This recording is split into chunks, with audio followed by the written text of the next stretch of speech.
Privacy Officer, Data Protection in Moodle. The information in this video is for guidance only. Please consult your legal and IT teams before taking any official action. As a Moodle administrator, you can manage policies, data requests and other privacy-related issues. However, if your organisation is a large one, it's better to have a designated privacy officer.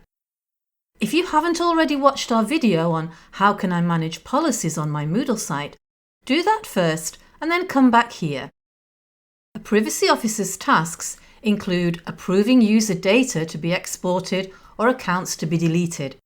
They can also agree to policies on behalf of users and, if needed, create policies. What they can do depends on the capabilities you allow them. Let's create the role with some suggested capabilities. From Site Administration, Users, Permissions, Define Roles, we click Add a new role. We leave the defaults and click Continue. Give it a name, such as Privacy Officer. And in context types where this role may be assigned, check System.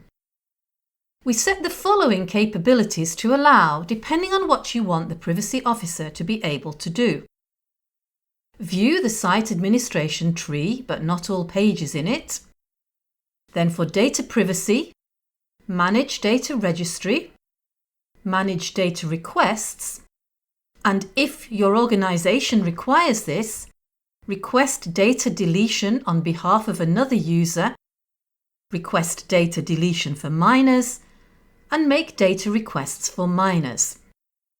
For policies, agree to the policies, view user agreement reports, and again, if your organisation requires this, give consent for policies on someone else's behalf, and if you want the privacy officer to actually create policies, manage policies.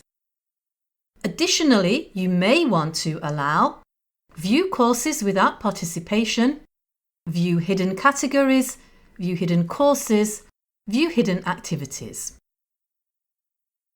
Then we create the role, and from Site Administration, Users, Permissions, Assign System Roles, we assign our designated person to the role of Privacy Officer. Then, from Site Administration, Users, Privacy and Policies, Privacy Settings, we check the boxes Contact the Privacy Officer and Privacy Officer Role Mapping. This will allow users on the site to send a message to the Privacy Officer regarding their data. The Privacy Officer will then be able to deal with their requests. Note that the setting Privacy Officer Role Mapping only displays once the Privacy Officer role is created. So now we've done that, let's explore the kind of tasks our Privacy Officer can undertake. When our Privacy Officer Dan logs in, they see a link to Site Administration with limited access. From the Users tab, they can view various data and policy links.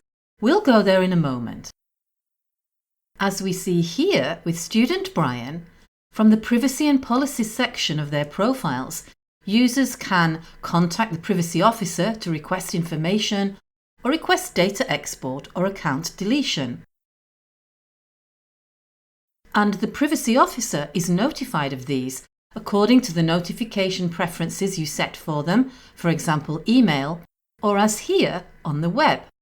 Our Privacy Officer clicks the notifications icon to view the requests. This one, General Inquiry, was sent from the Contact the Privacy Officer link.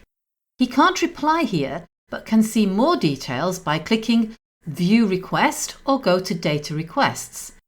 This one is of the type Message. If he needs to reply, he can message student Barbara from her profile, and once he's completed the task, he can immediately mark it as complete. The second notification is about data export. On this site, automatic data export and data deletion are not enabled via privacy settings, so the Privacy Officer handles these manually. So again, Privacy Officer Dan clicks View the Request or Data Requests and from the Actions menu can approve or deny it. He can also double-check the request by viewing it and approving it from there. If he approves the request, student Brian will see the approval status from the Data Requests link in his profile. And when the data is ready for download, Brian will be notified. He can download it direct from the notification or from Actions on the Data Request page. A useful filter allows the privacy officer to easily locate requests. For example, here he filters by type, export, and status, download ready, and can see Brian's request. Let's now look at policy-related tasks the privacy officer can help with.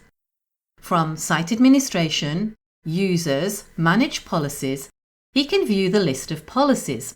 Now, this particular privacy officer doesn't have the capability Manage Policies, so Dan cannot edit the policies or create new ones. But if your organisation wants this, allowing the capability will then display a new policy button and Actions menu. Either way, the privacy officer can see who has agreed to the policies by clicking the agreements percentage. This takes them to the User Agreements page, also accessible from Users, Privacy and Policies. This media consent policy is optional, so it's possible to decline it and still access the site. However, users who decline a compulsory policy cannot access the site. Our privacy officer has the capability to give consent for policies on someone else's behalf. And note, this also means that they can decline consent if it's an optional policy and withdraw consent already given. Again, a useful filter allows you to filter by policy and status. So here, for example, Privacy Officer Dan can quickly see who has accepted the Safe Internet Use policy. The Privacy Officer can help maintain the data registry, setting categories, purposes, and the retention period, that is, how long data will be kept.